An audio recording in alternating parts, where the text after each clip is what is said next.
मित्रों नमस्कार। बीते एक महीने से कृषि कानूनों के विरोध में दिल्ली, हरियाणा, पंजाब, सिंघू बॉर्डर के पास में किसानों का आंदोलन चल रहा है। सरकार से किसान ये मांग कर रहे हैं कि इन तीनों कानूनों को निरस्त किया जाए और सरकार इस मूड में नहीं है कि वे इस कानूनों को निरस्त करे। 6 दौर की वार्ता सरकार और किसानों के बीच की असफल हो चुकी है। इसी विषय पर आज हमारे बीच आप लोगों को सही जानकारी देने के लिए बड़ी राजा पार्टी के राष्ट्रीय अध्यक्ष और किसानों के हित और सरकार के विषय में बात करने के लिए हमारे बीच मौजूद हैं डॉक्टर महेंद्र कुमार धावड़े जी। इनसे जानते हैं कि कृषि कानून कितने हित में है किसानों के लिए। धावड़े जी, आपका स्वागत है अच्छी दुनिया में। नमस्कार। सबसे पहले तो आप दर्शकों को यह बताइए कि आखिर ये कृषि कानून है क्या? जो कृषि कानून आज तक भारत में बने हुए हैं वो किसान के हित में बने हुए नहीं है। सभी जो कानून है वो एक प्रकार के किसानों को गुलाम बनाने के लिए बनाए गए कानून हैं। इसलिए देश भर के किसान जो विरोध कर रहे हैं वो सही मायने में उनका विरोध है कि हमारा मौलिक जो अधिकार है वो हमारा मिलना चाहिए। भारतीय संविधान में जो लिखा हुआ है कि हमें मौलिक अधिकार प्रदान किया जाए, तो मौलिक अधिकारों का ही हनन केंद्र की भाजपा सरकार करने जा रही है। सरकार का कहना है कि ये कानून जो सरकार ने लाया है ये पहले की यूपीए सरकार द्वारा भी इसे लाया गया था, पूरी तरह से लाने की कोशिश की गई।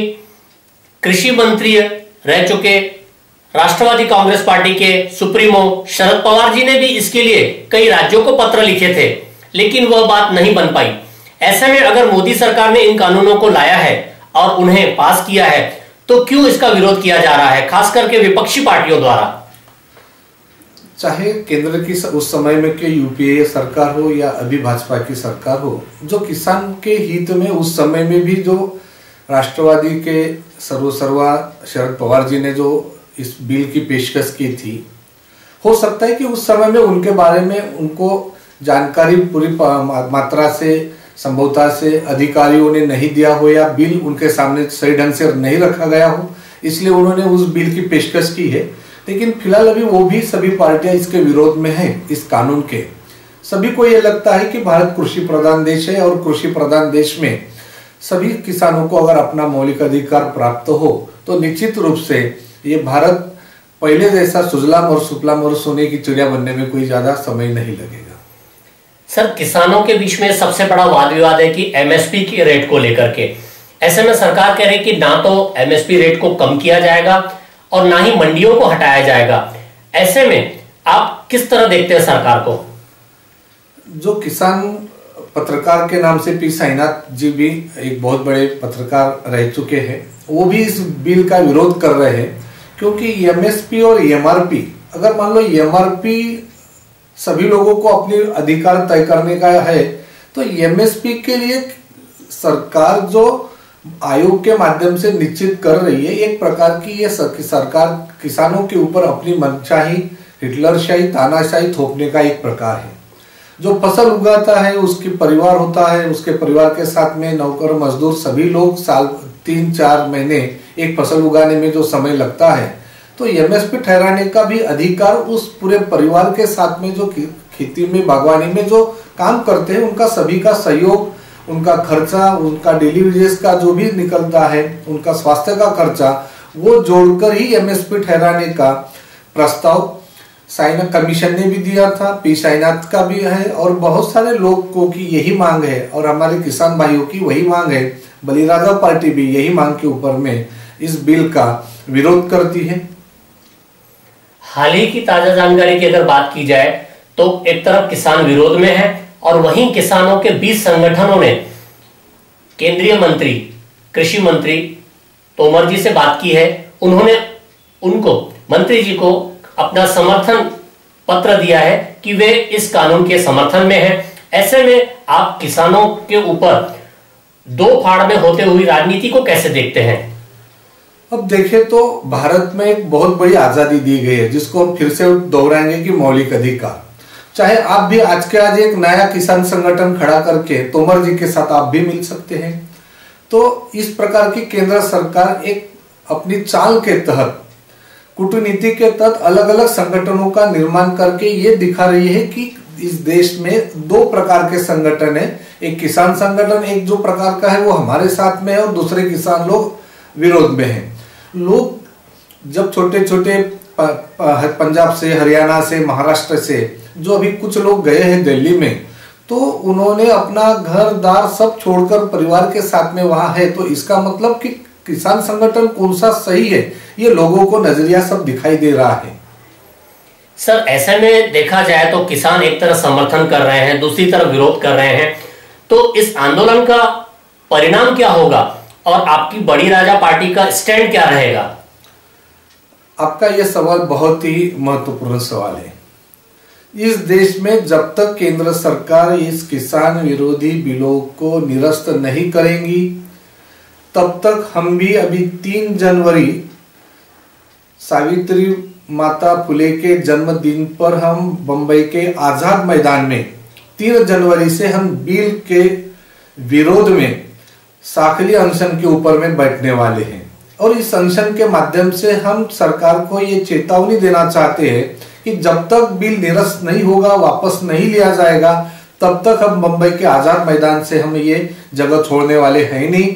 इसलिए ऐसा सरकार ने ये नहीं सोचना चाहिए कि पंजाब के और हरियाणा के ही किसान इस बिल का विरोध कर रहे। तो हम ये दिखाना चाहते हैं कि बड़े पैमाने पर महाराष्ट्र के किसान भी, अन्य राज्यों के राज्य के किसान भी इस बिल का विरोध कर रहे हैं। यह भी हमारा पहली योजना ये है इस योजना के तहत कि 3 जनवरी में हम पहले महाराष्ट्र की राजधानी बंबई से, आजाद मैदान से इसके ऊपर आगाज करेंगे। उसके बाद में हमारे संगठन उत्तर प्रदेश है, मध्य प्रदेश है, बिहार है, हरियाणा है, राजस्थान है, हर राजधानी के शहर से एक अलिखित प्रकार का ये आंदोलन छेड़ा जाएगा अगर ये सरकार इस बिल को निरस्त नहीं करेंगी तो। मित्रों, जैसा कि अभी आपने देखा, बड़ी राजा पार्टी की तरफ से सरकार को यह चेताया गया है कि आने वाली 3 तारीख को मुंबई में अनशन के तौर पे एक आंदोलन शुरू किया जाएगा। सरकार को सचेत होना चाहिए कि इस तरह के बढ़ते हुए आंदोलन को, सरकार के विरुद्ध हो रहे आंदोलनों को किस तरह रोका जाए और किसान के कानून के ऊपर पुनः विचार करके एक बीच का रास्ता निकाला जाए। ऐसे विषय में सर से हम ये जानेंगे कि किस तरह का एक रास्ता सरकार को निकालना चाहिए जो सरकार और केंद्र सरकार दोनों के हित में हो और जिससे कि किसानों को आने वाले भविष्य में कोई दिक्कत ना हो। जो लोकसभा में हो या विधानसभा में हो, जो लोक प्रतिनिधि चुनकर जाता है, चाहे वो सांसद हो या विधायक हो, उन्होंने कोई भी बिल संसद में आने के पहले उन अपने चुनावी क्षेत्र में जाके लोगों को ये बताना चाहिए कि पार्लियामेंट में इस प्रकार का बिल आने वाला है और इस बिल में ये बातें रहने वाली है, हम बिल का समर्थन करें या विरोध करें।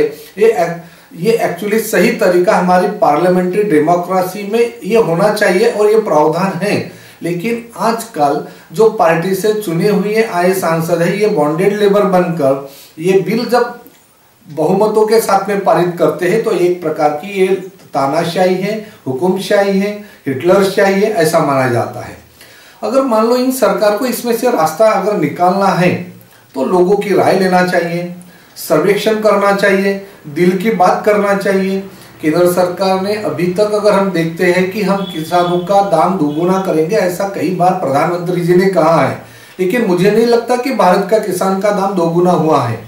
आप देखिए तो बड़े पैमाने पर पंजाब हो गया, तमिलनाडु हो गया, केरला जैसे राज्य है छोटे छोटे, आजकल किसान लोग वहां खुदकुशी कर रहे। महाराष्ट्र की तो बात ही छोड़िए, जब उस 94-95 के समय में आप देखते हैं तो शरद जोशी ने बोला था कि अंतरराष्ट्रीय बाजार खुला करो, लेकिन एकाधिकार शाही का उन्होंने कभी विरोध ही नहीं किया।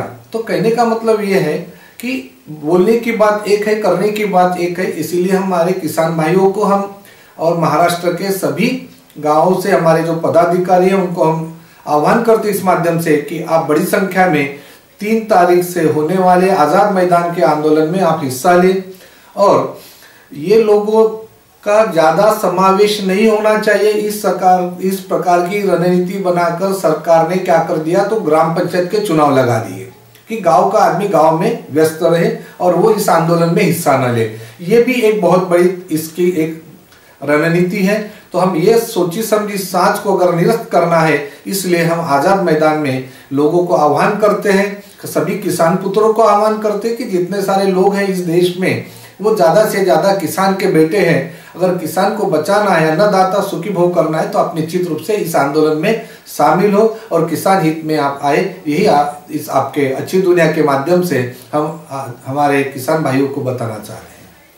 मित्रों, आज हमारे बीच थे डॉक्टर महेंद्र कुमार धावड़े जी, बड़ी राजा पार्टी के महाराष्ट्र नागपुर से राष्ट्रीय अध्यक्ष, जिन्होंने किसान कानूनों के ऊपर सरकार को एक तरह आंदोलन की चेतावनी दी है, वहीं इन कानूनों को इम्प्लीमेंटेशन के लिए, पारित करने के लिए एक बीच का रास्ता भी सुझाया है।